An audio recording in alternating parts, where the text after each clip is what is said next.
내가 다 했다. 아, 내가 다 했다.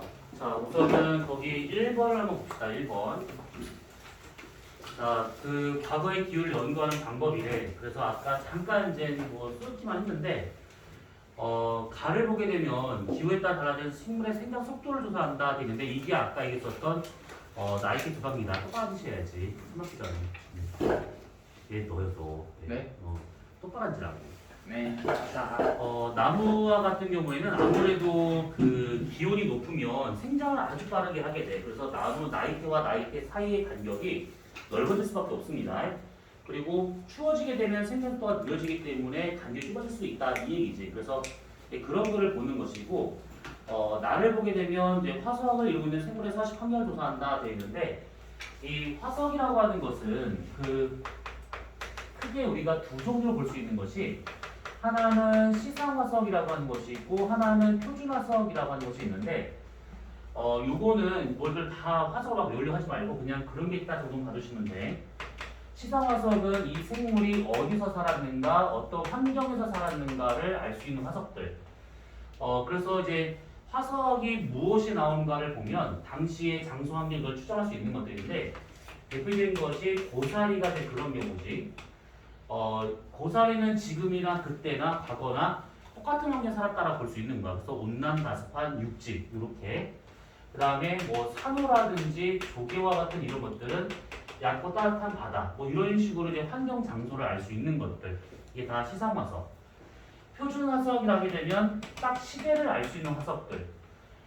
그 시대가 시작하자마자 번성했다가 그 시대가 끝나면서 싹 다 멸종해버리는. 그래서 요 화석이 나오는 지층만큼은 그 시대구나 이렇게 시간을 알 수 있는 그런 화석들을 말하고 있는데 크게 우리가 고생대와 중생대와 신생대를 알아본다라고 치게 되면 고생대 대표적인 것이 삼엽충이 있지. 그 다음에 방추충이라고 하는 것이 있는데 투줄리나라고 하는 것이 있는데 이제 구더기 같은 것들입니다. 고생대 후기에 나오는 그런 화석들이고 그 다음에 생긴 건 정말 더럽게 못생긴 갑주어라든지 해파리 비슷한 필석이라든지 아무튼 뭐 이런 것들이 대표적인 고생대에서만 나오는 화석들. 그 다음에 중생대에서 나오는 것들은 한 번쯤은 이름 들어봤을 암모나이트. 소라 껍데기 안에 오징어가 들어간 듯한 모양의 이제 그런 것들이 이제 중생대에 표준화된 것이고 공룡을 표준화해서 보는 교재가 좀 있는데 여기서 말하는 이 공룡은 그냥 공룡이 아니라 진짜 큰 공룡, 거대한 공룡들. 그러니까 뭐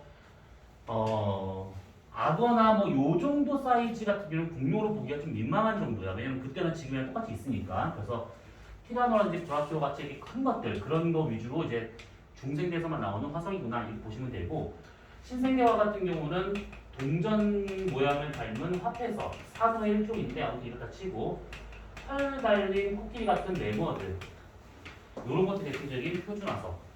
그래서 거기 1번에 나처럼 되어 있는 거, 자, 화석이 오는 생물대 서식 환경, 시상 화석을 보면 알 수 있다. 뭐 여기니까 아무튼 뭐 그다 치고 그 다음에 다 빙하 신호 속에 들어있는 공기방울을 이용해서 당시의 이산화탄소 농도를 알아내더라. 아까 잠깐 얘기했었던 그 부분입니다.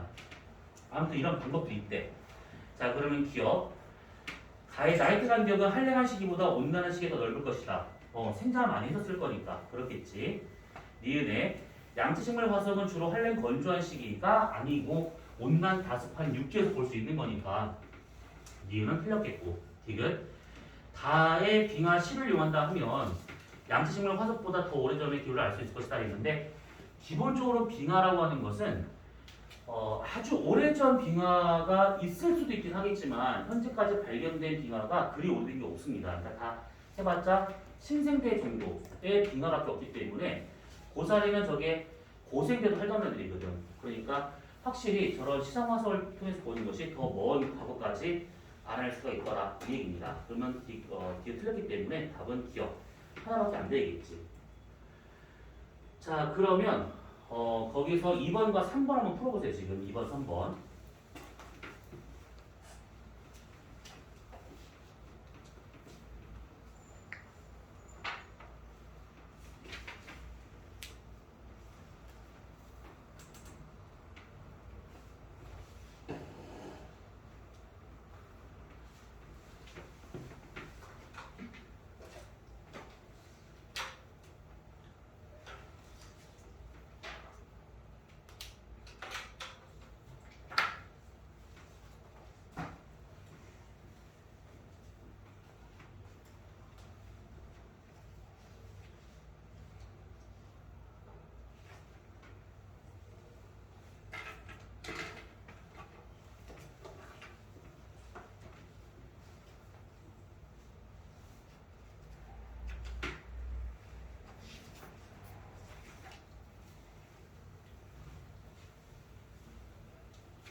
그러는 게 스테이죠. 아니야 이거는 그렇게 풀기에는 너무 많을 수 있어. 내용이 너무 많아가지고. 우리한테 해수 다 풀어야 돼. 당신 문제랑 불리기. 그게 어떻게 하는 거야? 네? 해수 다 풀어보기. 너 문제 이거 이 24문제? 너무 많아요. 해수 열심히 풀어오기. 맞아요. 해수 열심히 풀어오기. 아니 이거 풀 거야. 예? 이거 안 풀어요? 지랄만 이거 풀 거야. 해수인 거예요? 해수 왜 버려요? 회수를 풀어. 왜? 풀어. 왜 해수 버리시나요? 지랄 말도 안 지금. 방송 용하게 하지 마. 자 2번을 보자. 자 과거 기호를 추정할 때 사용하는 자료래. 기억리은. 자 우선은 그 나무 나이트랑 빙하 코어인데 빙하를 시추한 그 샘플을 코어라고 합니다. 자 우선 기호를 보시면 조밀한 시기, 나이트의 간격이 좁은 시기는 생장을 많이 못한 거니까 추운 시기다라고 봐야겠지. 기억 틀렸습니다. 자 니은 빙하 생성 시기를 추정할 수 있을 것이다 됐는데 그거를 보면 대략 그 당시에 그 입자들이 어느 시기에 있는지를 절대 연령이라는 방법을 통해서 알아낼 수가 있어요. 그래서 그 줄무늬가 이제 먼지 같은 걸 말하고 있어서 그 먼지 입자들의 절대 연령을 구하게 되면 그 빙하가 만들어진 시기를 추정할 수가 있습니다. 이은 맞고요. 디귿 모두 다 대기 속도를 추정할 수 있다. 빙하 코어는 맞는데 나무 나이테는 알 수가 있는 게 아니지. 그래서 답은 니은 하나밖에 안 돼요. 자, 세 번째 문제. 자, 이런 것들이 있대. 옳은 거 기억. 가를 통해서 빙하 생성 당시의 기온을 추정할 수 있을 것이다 했는데 아까 말한 것처럼 온실기체의 양이 많은가 적은가를 보면 알 수 있어요. 니은 가는 더 오래된 시기의 기후를 알아내 사용할 수 있을 것이다 했는데 빙하보다 나무가 더 짧아. 그러니까 나무라고 해봤자 신생대 그 후기 정도로 보고 있기 때문에 그 당시의 기후 정도밖에 알 수가 없어요. 그래서 그나마 빙하가 조금 더 먼 미래를 볼 수 있다라고 생각하시면 되는 겁니다. 그래서 니은과 같은 맞는 게 되는 것이고 디귿 그 다음에 다에서 고셀 화석이 발견됐다면 고셀 서식했던 당시의 한랭 건조가 아니라 온난 다습한 육지. 그러면 답은 기억과 니은 이렇게 되는 겁니다. 자, 그 다음에 뒤로 넘어가시게 되면 그 뒤쪽에 5번 문제를 잠깐 보면 자 지구 기후변의 요인을 구분하는 과정이래. 아까 얘기한 것처럼 내적 원인이냐 외적 원인이냐 이렇게 두 가지 알아볼 수 있는 것들인데 먼저 자 이런 것도 있고 자 그러면 첫 번째 많은 목표 순서를 봤었을 때자 기후변화의 지구 외적인 요인이 생기는가 예 그러니까 A에 속하는 것이지. 그러면 거기서 나온 것이 20일 변화니까 요구가 외적 요인이 되고 있으니까 A는 20일 변화가 될 것이고 그 다음에 태양 복사에너지의 반사율이 증가하는가라고 했는데 반사율이 증가하려면 그 확실히 지면이 빙하로 많이 덮여 있다거나 아니면 화산이 분화를 해가지고 대기가 불투명해진다거나 그러면 반사율이 증가할 수밖에 없겠지. 그러면 B에 들어갈 말은 화산활동이라 볼 수 있는 것이고 그러면 C에 들어갈 것은 수력분포다라고 봐야 될 겁니다.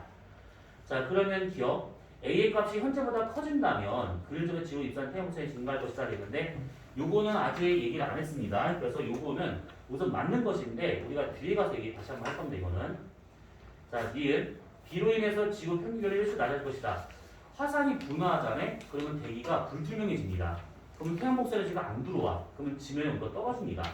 그래서 니은과 같은 경우에는 일시적으로 떨어지고 있다는 거 맞겠고 디귿 C는 지구 내부 에너지에 의해서 일어나고 있을 것이다 했는데 수력 분포의 변화, 그러니까 땅이 움직이는 거에 대한 것은 지구 내부 에너지와 상관이 있다라고 봐야겠지. 지표가 이렇게 있다라고 치게 되면 지표에 도달되는 에너지들은 크게 세 가지가 경우가 있는데 하나는 태양 복사 에너지에서 이렇게 들어오는 경우랑 지구 내부에서 이렇게 올라오는 거랑 그 다음에 달과 지구 사이에서의 만일력, 조성력에 의한 거라든지 이게 세 가지 경로가 있어요. 그 중에서 가장 큰 에너지원은 요놈. 얘가 가장 첫 번째고, 근데 얘가 두 번째고, 얘가 제일 적은 양으로 들어오더라라고 볼 수가 있는 것들이야. 특히 이 태양 복사 에너지가 들어와서 지면에 하는 역할은 물순환, 그 다음에 대기의 순환, 그 다음에 풍화 침식 뭐 이런 것들에 관련된 것들이고 내부 에너지 같은 경우에는 이제 뭐 멘틀이 움직인다든지 지진이 화산이 발사한다든지 판의 운동이라든지 뭐 이런 것들이고 그 다음에 얘와 같은 경우에는 밀물 썰물 만조 간조 뭐 이런 것들과 상관이 있더라라고 보시면 돼요. 우선 이 태양복사 에너지는 이 내부에서 발생할 수 있는 것이 소수 행동합이지. 그래서 요거에 의해서 에너지를 만들어지는 중이고 그것이 이렇게 지면까지 들어오더라 이 얘기고 지구 내부 에너지와 같은 경우는 크게 이 내부가 뜨거운 이유에 대해서 몇 가지 볼 수 있는 것인데 우선은 첫 번째와 같은 경우는 지구가 처음 생성됐을 당시에 축적된 열이 지금 빠져나가고 있는 겁니다. 그러니까 간단히 얘기하면 지구가 지금 냉각되고 있다라고 보시면 돼요. 냉각되고 있는 과정이지. 그 다음에 두 번째와 같은 경우는 방사성 원소라고 하는 것이 있는데 대표적인 것이 뭐가 있냐면 우라늄 이런 경우에 우라늄 아주 불안정한 상태의 원소 방사성 원소라고 하게 되는데 이 방사성 원소가 안정된 원소로 바뀌려고 해. 이렇게 바뀌는 이 과정을 붕괴한다라고 표현하죠. 붕괴, 무너진다. 원자가 무너지고 있는 과정인데 그때 일정량의 열을 방출합니다. 그래서 그 붕괴열에 의해서 지구 내부가 뜨겁더라. 그 다음에 세 번째는 지구가 자전한단 말이지. 그러면 지각 멘틀 내핵은 고체니까 같이 돌아. 그런데 외핵은 액체야. 그러면 돌아섰을 때 외핵과 액체와 고체가 같이 돌지는 않을 거기 때문에 도는 속도가 다를 수밖에 없는 것이지. 그래서 자전이 되면서 멘틀과 외핵의 경계를 있지. 멘틀과 외핵의 경계는 다른 말로 구텐베르크면 거기에서 자전 속도가 서로 달라 생길 수 있는 마찰열이라고 하는 것이 발생을 해요. 이것 때문에 지구 내부가 뜨겁더라.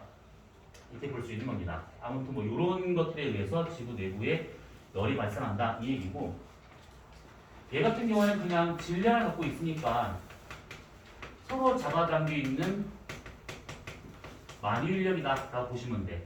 근데 나중에 그 조성 현상에 대한 얘기를 하면서 이 얘기를 좀 더 해볼 것인데 사실은 만유인력만 덜렁 있는 것이 아니고 만유인력에다가 원심력이라는 요 힘까지 더해서 나온 것이 이게 조성력이 되고 있는 겁니다.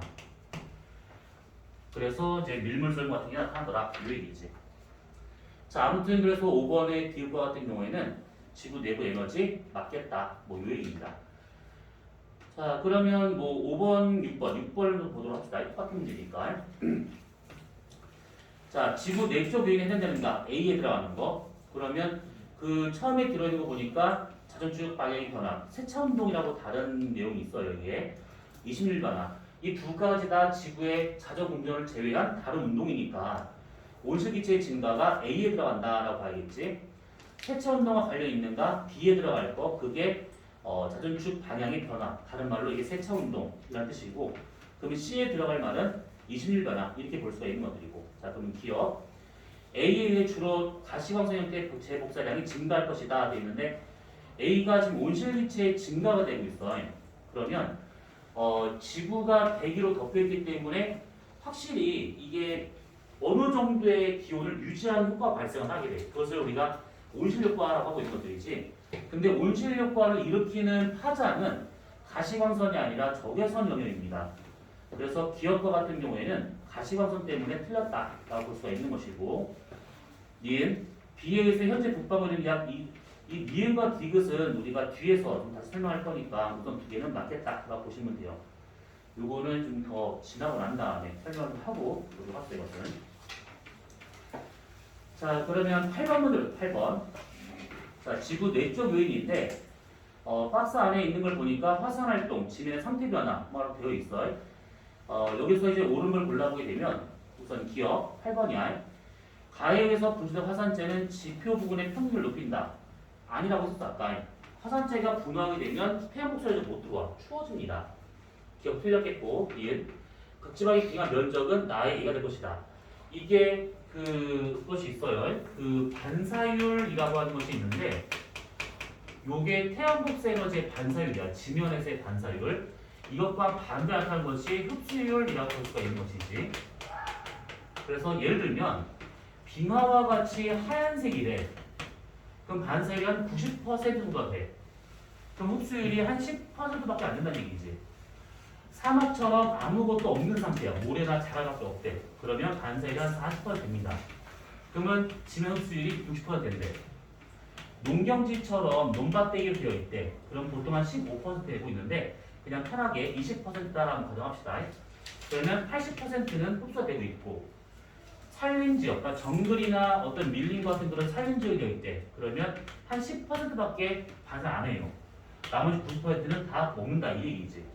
그러니까 지면이 무엇으로 덮여있냐에 따라 가지고 반사율이 달라져.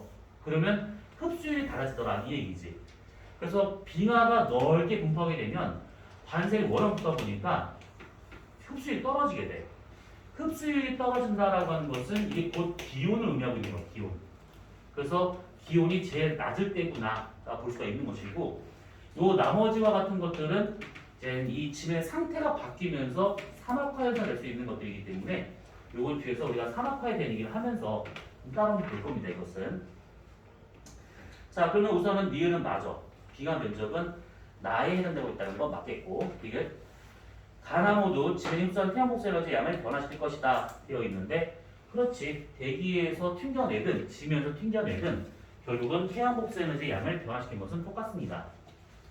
그러면 답은 니은과 디귿 두 가지가 돼야겠지.